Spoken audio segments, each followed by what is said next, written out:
Bienvenidos. Hoy te mostraremos una técnica novedosa para aprender inglés que te sorprenderá por sus resultados.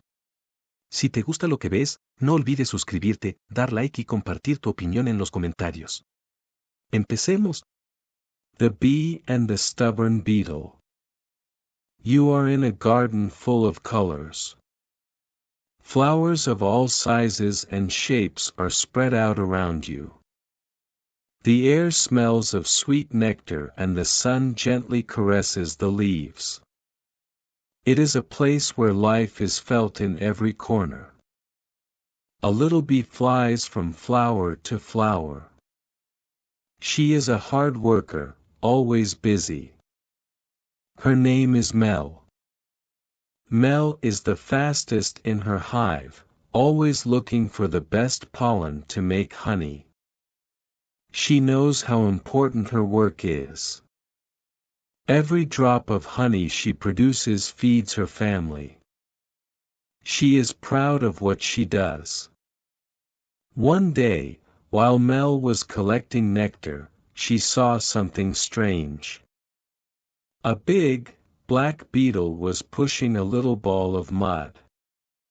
But it wasn't just any little ball, it was a huge ball, almost the size of the beetle itself.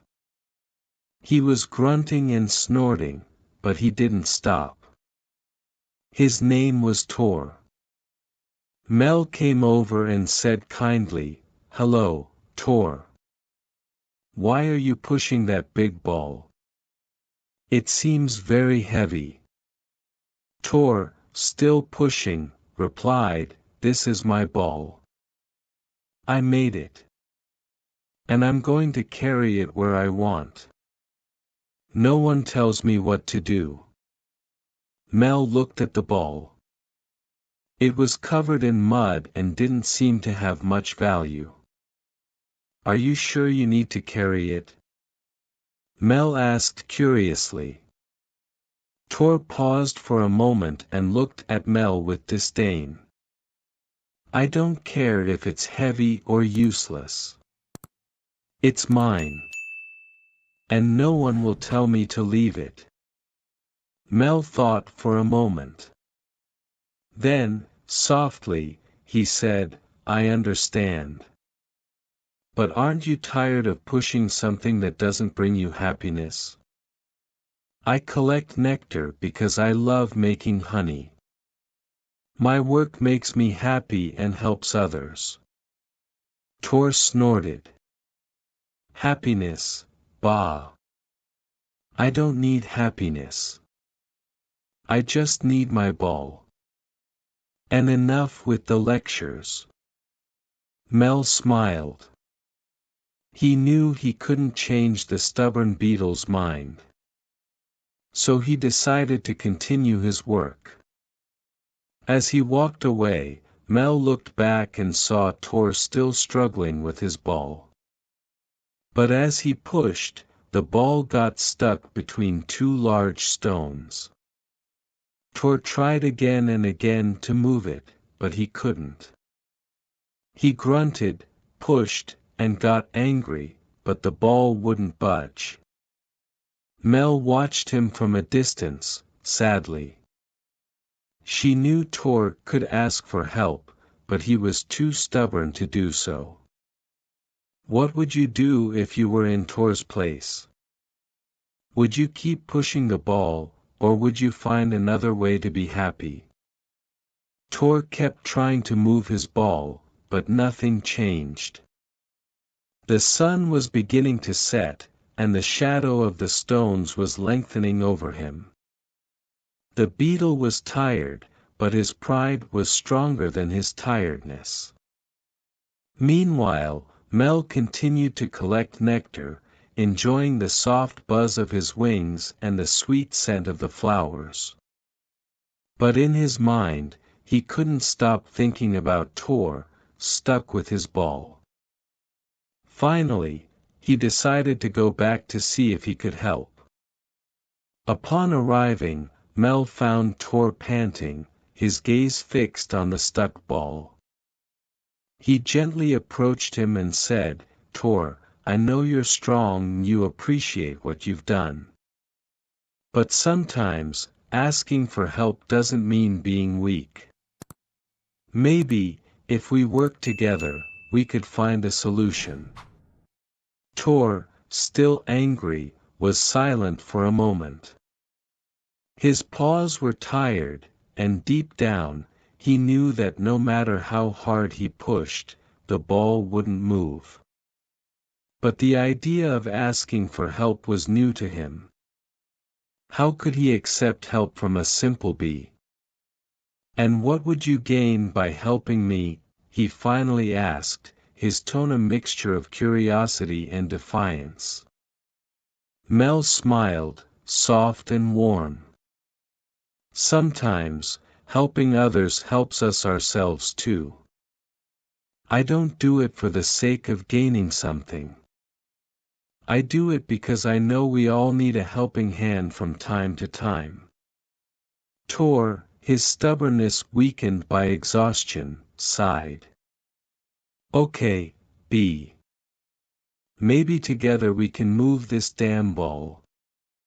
Mel flew around the ball, examining the stones. "Let's see, Tor. If you push from that side and I lift a little from here, maybe we can free it." The two of them worked as a team, pushing, lifting, and moving the ball. After several attempts, the ball finally broke free from the stones, rolling smoothly down the path. Tor stared at his now free ball.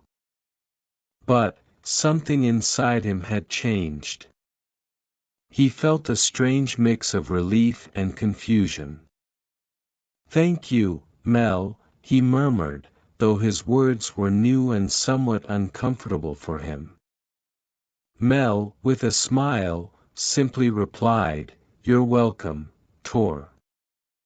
Sometimes, all we need is a little help and a change of perspective." Tor, looking down at his ball, realized something important. He had spent so much time focused on his endeavor, that he had forgotten to enjoy the garden, the sunshine, the present. "Maybe. I don't need to carry this ball so far after all," he said quietly. Mel looked at him tenderly. "There's always time to change paths, Tor. This garden has so much more to offer than a ball of mud." Tor nodded slowly, leaving his ball behind as he walked alongside Mel, observing the garden with new eyes. But in this world, the story doesn't end. Because now, dear reader, it's your turn to decide what Mel and Tor will do next. The garden continues to bloom, and every corner hides new adventures. Which path will they take?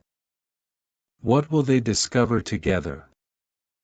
Mel and Tor walked together through the garden, a place that suddenly seemed vaster and full of possibilities. The beetle, who had previously seen only the importance of his ball, now allowed himself to observe everything around him: the bright colors of the flowers, the soft murmur of the wind through the leaves, and the hum of the bees working diligently. As they moved forward, Mel noticed something. "Look over there, Tor," he said, pointing to a small pond surrounded by tall reeds. "That spot looks peaceful. Maybe we can rest a bit." Tor, who was still getting used to the idea of not always pushing his ball, nodded. They approached the pond, and upon reaching it, Mel perched on a large leaf floating on the water, while Tor settled himself on a nearby rock. "You know, Mel," Tor began after a moment of silence, "I always thought my worth was in what I did, in that ball I was pushing. But now, being here, I wonder if there's more to life than just mindlessly following a path. Mel looked at him with understanding. Life is much more than just a task, Tor. It's about discovering, enjoying, sharing. It's not bad to be dedicated, but it's also important to remember that there's more than one way to find satisfaction. Tor reflected on Mel's words, feeling something deep stir within him. But just as he was about to say something, a small frog jumped out of the reeds, landing near them. "Hello," said the frog with a friendly smile. "Not many visitors usually come to this pond. What brings you here?" Mel briefly explained her story, how she had met Tor and how together they had decided to explore the garden. The frog listened attentively and then nodded enthusiastically. "What an interesting story," exclaimed the frog. "This garden is large and full of surprises. Did you know that there is an area of the garden where flowers grow that only open at night, under the moonlight? It is a beautiful sight, but few have seen it." Tor's eyes lit up. "I've never seen such flowers. I always thought that night was just for resting after a long day at work." "That's because you were always busy with your ball, Tor," said Mel softly. "But maybe it's time to see the garden in a new light. How about we go together tonight?" suggested the frog. "I can show you the way." Mel and Tor looked at each other, and a new spark of curiosity flashed in the beetle's eyes. "I would very much like to see those flowers," he said finally. So the three of them, the bee, the beetle, and the frog, decided to wait for nightfall together. They talked about their lives, shared stories, and laughed. Tor was surprised at how good it felt without the need to push his ball around, and Mel was happy to have helped his new friend discover something beyond his old routine. When night finally fell, the frog led the way to the darkest, quietest part of the garden. The sky filled with stars, and amidst that darkness, the night flowers began to appear, slowly opening under the soft moonlight.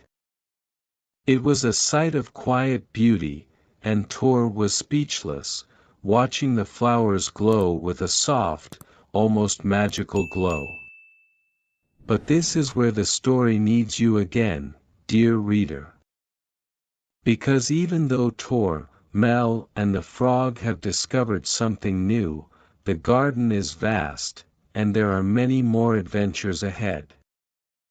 What other wonders are hidden in the corners they haven't yet explored? What new friends might they meet? The story is still open, waiting for you to decide what happens next. What will you do? Y con eso terminamos. Si te gustó este vídeo, asegúrate de suscribirte al canal. Además, te invitamos a ver el siguiente vídeo que te dejamos por aquí, para seguir mejorando tu nivel de inglés a base de práctica y repetición. Nos vemos allí.